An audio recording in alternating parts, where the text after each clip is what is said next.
நம்மளுக்கெல்லாம் ஒரு cent land வாங்குறதே கஷ்டமா இருக்கு.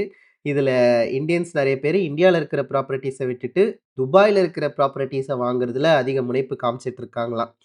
சில பேர்ட்ட வத்தாத நதி மாரி காசு இருந்துட்டே இருக்கு. அதான் எப்படின்னு தெரியல. இன்னொரு கண்ட்ரில போய் ப்ராப்பர்ட்டி வாங்குற அளவுக்கு. ஆக்சுவலி இந்தியன்ஸ் துபாய் சிட்டிசன்ஷிப் இல்லாம, துபாய விசிட்டே பண்ணாம, இந்தியாவில் இருந்து கொண்டே துபாய்ல இருக்கிற ப்ராப்பர்ட்டீஸ வாங்க முடியுமா? அதுக்கான ஃபெசிலிட்டீஸ் இருக்கா? வாங்கிட்டு இருக்காங்களா? அதுக்கான டேட்டா பேக்கிங் என்ன? இதுக்கும் சில Indian celebrities like Shahrukh Khan, Shilpa Shetty, Anil Kapoor இந்த மாரியான ஆட்களுக்கும் என்ன சம்பந்தம்? இதுல ஒரு கேட்சுமே இருக்கு. இது ஈஸி கிடையாது. இதுல ஒரு அனானிமிட்டி இருக்கு. இதுல ஒரு பெரிய கிரைசிஸ் இருக்கு. அந்த கிரைசிஸ் என்ன? இதுல அமெரிக்காவும் இன்வால்வ்டா இருக்காங்க. எப்படி இன்வால்வ்டா இருக்காங்க? இந்த மாரியான ப்ராப்பர்ட்டி டிரான்சாக்ஷன்ஸ்லாம் இன்கம் டாக்ஸ் டிபார்ட்மெண்ட் புடி புடின்னு புடிச்சுக்கிட்டு இருக்காங்க. ஸோ, எதுக்கு அவங்க இதுல இன்வால்வ் ஆகுறாங்க? இந்த மாரியான சில டேட்டாவெல்லாம் நம்ம இந்த எபிசோட்ல பார்ப்போம். எதுக்கு துபாய்ல ப்ராப்பர்ட்டி வாங்கணும்? துபாயோட ரென்டல் யீல்டு வந்து இந்தியன் ரென்டல் யீல்ட விட அதிகம். அரவுண்ட் 8% டூ 12% பெர் இயர் கிடைக்குதாம். அப்படின்னா என்ன?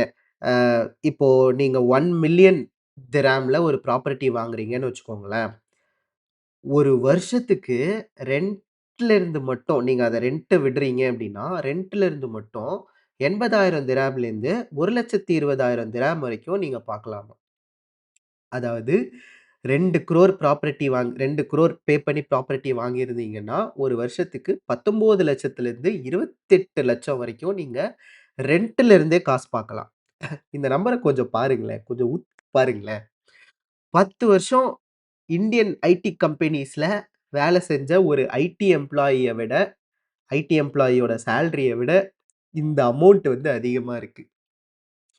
ஸோ இந்தியால கம்பேர் பண்ணும்போது டெல்லி என்சிஆர், அ வேற என்ன ஏரியாஸ் இருக்கு? மும்பை மாரியான ஏரியாக்கள்ல வர ரென்டல் இன்கம் ரிட்டர்ன் 2% டூ 4% தான். It is very, very low. அதே 2,00,00,000 நீங்க இன்வெஸ்ட் பண்ணி ஒரு ப்ராப்பர்ட்டி வாங்கியிருந்தீங்கன்னா, அரவுண்ட் ஒரு வருஷத்துக்கு 4,00,000லேருந்து 8,00,000 வரைக்கும் தான் நீங்க பார்க்கலாம். This is very, very less. நீங்க ரென்டல் இன்கம்ம பிளான் பண்ணி இந்தியால ஒரு ப்ராப்பர்ட்டி வாங்குறீங்கன்னா, that is one of the bad ideas I would say. So rental yield வந்து துபாய்ல ரொம்ப ரொம்ப அதிகம். இன் டெர்ம்ஸ் ஆஃப் ரிட்டர்ன் பார்ப்போமே, அந்த ப்ராப்பர்ட்டி அப்ரிசியேஷன் லாஸ்ட் 5 இயர்ஸ்ல 16% ஆயிருக்கும். இப்போ ஃபார் எக்ஸாம்பிள் 2,00,00,000 ப்ராப்பர்ட்டி வாங்கியிருந்தீங்கன்னா, 2,00,00,000 பிளஸ் 32,00,000 ஆயிருக்கும் துபாய்ல. பட் இந்தியால அப்ரிசியேஷன் வந்து 6% டூ 10% தான். அதே 2,00,00,000க்கு நீங்க வாங்கியிருந்தீங்க அப்டின்னா, அது வந்து 12,00,000 தான். 2,00,00,000 பிளஸ் 12,00,000 தான் மாறியிருக்கும். ஸோ ரிட்டர்னுமே அதிகம். In terms of registration, property registration பாருங்க. இந்தியால வந்து 6% பே பண்ணணும் வித் ஸ்டாம்ப் டியூட்டி. பட் துபாய்ல ப்ராப்பர்ட்டி ரெஜிஸ்ட்ரேஷன் வந்து இந்தியாவோட கம்பேர் பண்ணும்போது ரொம்ப சீப்பு. ஸ்டாம்ப் டியூட்டியே தேவை கிடையாது. நீங்க துபாய் லேண்ட் டிபார்ட்மென்ட்க்கு 4% of the property value pay பண்ணா போதும். இதெல்லாம் தாண்டி ஒரு முக்கியமான விஷயம் இருக்கு. அந்த ஒரு முக்கியமான விஷயத்துக்காக தான் நெறைய பேர் வந்து துபாய்ல ப்ராப்பர்ட்டி வாங்குறாங்க. என்ன விஷயம்? Golden visa. நீங்க 2,000,000 திர்ஹாம்ஸ்க்கு மேல ப்ராப்பர்ட்டி வாங்குனீங்க அப்டின்னா, Dubai 2,000,000 dirhams in the sense Indian Ruby value படி 4.8 crore அரவுண்ட் 5 crore கிட்ட ஒரு ப்ராப்பர்ட்டி வாங்குனீங்க அப்டின்னா, துபாய்ல உங்களுக்கு கோல்டன் விசா குடுக்கப்படும். அதாவது 10 வருஷம் நீங்க துபாய்ல இருக்கலாம். துபாய் எப்பேர்ப்பட்ட சிட்டி அப்டின்னு உங்களுக்கு தெரியும். வேர்ல்டுலயே ரொம்ப ஃபாஸ்ட்டா குரோ ஆகக்கூடிய சிட்டி. டாக்ஸ் கம்மியா இருக்கக்கூடிய சிட்டி. Cleanest city. ஸோ யாருக்குமே வந்து நீ சும்மா துபாய் போயிட்டு வாயேன், நான் வந்து ஸ்பான்சர் பண்றேன் அப்படின்னு சொன்னா, யாருமே தட்டி கழிக்க மாட்டாங்க. அப்பேர்ப்பட்ட சிட்டி. ஸோ அந்த சிட்டில நீங்க வந்து 10 இயர்ஸ் இருக்க முடியும். 5 crore ப்ராப்பர்ட்டி நீங்க வாங்குனீங்க அப்படின்னா. இந்த ஒரு காரணத்துக்காகவே நெறைய இந்தியன்ஸ் துபாய்ல ப்ராப்பர்ட்டி வாங்கிக் கொண்டு இருக்கிறார்கள். ஆக்சுவலி துபாய்ல ப்ராப்பர்ட்டி வாங்க முடியுமா? துபாய விசிட்டே பண்ணாம, துபாய்ல ப்ராப்பர்ட்டி வாங்க முடியுமா? முடியும். ஆன்லைன்லயே முடிச்சிடலாம். ஆன்லைன்லயே டோட்டல் அந்த property buying process, registration process எல்லாத்தையுமே முடிச்சிடலாம். பேமெண்ட் வந்து ஆர்பிஐ வழியா போணும். வேற எந்த வழியாவும் நீங்க பேமெண்ட் பண்ண முடியாது. That is the rule. துபாயோட லா நம்பர் 7 ஆஃப் 2006 படி நான் யுஏஇ சிட்டிசன்ஸ் 70 ஃப்ரீ ஹோல்ட் ஏரியாஸ்ல ப்ராப்பர்ட்டீஸ ஓன் பண்ணலாம். ஓகேவா? Freehold areas in the sense உங்களுக்கு சில எக்ஸாம்பிள் சொல்லணும்னா, புர்ஜ் கலிஃபா இருக்கிற அந்த டவுன் டவுன் துபாய் இருக்கு இல்லையா? அது பாம் ஜுமைரா உங்க எல்லாருக்கும் தெரிஞ்சிருக்கும். டாப் வியூலேருந்து எவ்வளோ பியூட்டிஃபுல்லா இருக்கும். And Dubai Marina. நான் நான் பேசிட்டு இருக்கும்போது, திடீர்னு எனக்கு ஒரு யோசனை வந்துச்சு. என்ன நான் ஒரு ரியல் எஸ்டேட் ஏஜென்ட் மாரி நான் பேசிக்கிட்டு இருக்கேன். ஆக்சுவலி துபாய் எந்த ஒரு ரியல் எஸ்டேட் ஏஜென்ட்டோ இல்ல துபாயோ எனக்கு வந்து பே பண்ணல இந்த வீடியோக்கு. They didn't sponsor. It is just a interesting information I am sharing. That just நடுவுல தோணுச்சு. யாஹ்! இந்த மாரியான ஏரியாக்கள் கிட்டத்தட்ட 70 இருக்கு துபாய்ல ஃப்ரீ ஹோல்ட் ஏரியாஸ். அந்த 70 ஏரியாஸ்லயும் நான் யுஏஇ சிட்டிசன்ஸ் எஸ்பெஷலி இந்தியன்ஸால ப்ராப்பர்ட்டி வாங்க முடியும். ஆன்லைன்லயே வாங்கிக்கலாம். ஒரு நல்ல ரியல் எஸ்டேட் ஏஜென்ட் சாரி. நல்ல ரியல் எஸ்டேட் ஏஜென்ட் கிட்ட நீங்க இருந்தீங்க. துபாய்ல கனெக்ஷன்ஸ் இருக்கு. இருக்கிற ஒரு ரியல் எஸ்டேட் ஏஜென்ட் கிட்ட நீங்க போனீங்கன்னா, எல்லாமே ரொம்ப ஸ்மூத்தா நடக்கும். பட் டிரான்சாக்ஷன்ஸ் ரொம்ப ப்ராப்பரா ரூல் படி நடக்கணும். ஆர்பிஐ வழியா தான் டிரான்சாக்ஷன் போகணும். அப்படி போனீங்கன்னா, தேர் வோன்ட் பி எனி இஷ்யூ. டேட்டாவ பார்க்கலாம். இந்தியன்ஸ் ஆக்சுவலி வாங்கிட்டு இருக்காங்களா? எந்த அளவுக்கு வாங்கிட்டு இருக்காங்க துபாய்ல?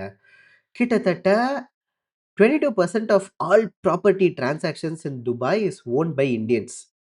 இதுதான் highest. Indians are the largest property owning community in Dubai. இது எவ்வளோ இன்ட்ரஸ்டிங்கான இன்ஃபர்மேஷன் பாருங்க. வேற ஒரு கண்ட்ரில Indians are becoming the largest property owners. 2வது இடத்த பிடிச்சிருக்கிறது வந்து பிரிட்டனு. பிரிட்டிஷ் பீப்பிள் வந்து அரவுண்ட் 12% ப்ராப்பர்ட்டி டிரான்சாக்ஷன ஓன் பண்றாங்க. அதுக்கப்புறம் 3வது இடம் பாகிஸ்தான். பாகிஸ்தான் வந்து 10%. கிட்டத்தட்ட ஒரு வருஷத்துல மட்டும், இந்த வருஷம் மட்டும் இந்தியன்ஸ் பண்ண துபாய்ல இருக்கிற property transactions around 35 billion dirhams. உங்களுக்கு மில்லியனுக்கும், பில்லியனுக்கும் உள்ள வித்தியாசம் என்ன அப்படின்னு என்னோட ஒன் ஆஃப் த ஷார்ட்ஸ் ரீல்ஸ்லயோ, ஷார்ட்ஸ்லயோ நான் சொல்லியிருந்திருப்பேன். ரொம்ப பெரிய வித்தியாசம். இந்த 35 பில்லியன்ன்றது ரொம்ப பெரிய அமௌண்ட். இந்த அமௌண்ட்ட இந்தியன்ஸ் டிரான்சாக்ட் பண்ணியிருக்காங்க துபாய்ல. இன் டெர்ம்ஸ் ஆஃப் கம்பேரிசன் பார்ப்போம். டெல்லி என்சிஆர விட, மும்பைய விட துபாய்ல தான் இந்தியன்ஸ் அதிகமா ப்ராப்பர்ட்டி அதாவது in terms of square feet sorry guys. In terms of square feet அதிகமா ஓன் பண்ணிட்டு இருக்காங்க. ஃப்ரம் 2021லேருந்து till date. And Indian celebrities like Shahrukh Khan, Shilpa Shetty, Anil Kapoor இவங்க எல்லாருக்கும் துபாய்ல வீடுகள் இருக்கு. வீடுகள். Note note the point your honour.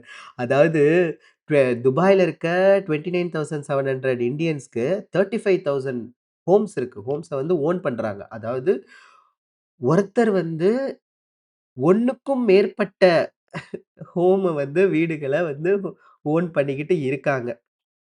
இது மட்டும் இல்லாம, சில செலிபிரிட்டீஸ் துபாய்ல ரியல் எஸ்டேட் கம்பெனியே வச்சிருக்காங்க. ஸோ, இதுல ஒரு கேட்ச் இருக்கு அப்படின்னு சொன்னேன் இல்லையா?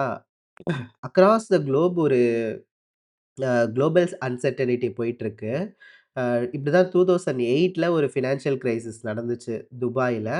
அம் கிட்டத்தட்ட ப்ராப்பர்ட்டி பிரைஸஸ் வந்து 50% டவுன் ஆயிடுச்சு.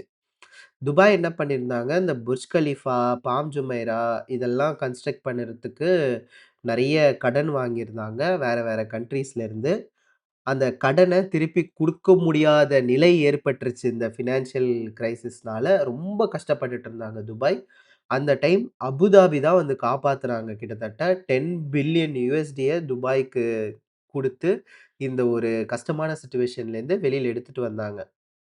ஆல்ரெடி நம்ம இப்போ ஒரு குளோபல் அன்சர்டனிட்டில இருக்கோம். அ ஏன் குளோபல் அன்சர்டனிட்டி நடக்குது அப்டின்னா, அமெரிக்காவோட டெட் வந்து இன்கிரீஸ் ஆயிட்டே இருக்கு. ரொம்ப கவலைக்கிடமான நிலைமையில அமெரிக்காவோட கடன் இன்கிரீஸ் ஆயிட்டு வருது. அமெரிக்காவோட எக்கனாமிக் கிராஷ் ஆச்சு அப்டின்னா, it's gonna be a global economic crash. America crash ஆயிடுச்சு அப்டின்னா, வேர்ல்ட் வைட் எல்லா கண்ட்ரியோட எக்கனாமியும் கிராஷ் ஆகும். இதுக்கு நெறைய ரீசன்ஸ் இருக்கு.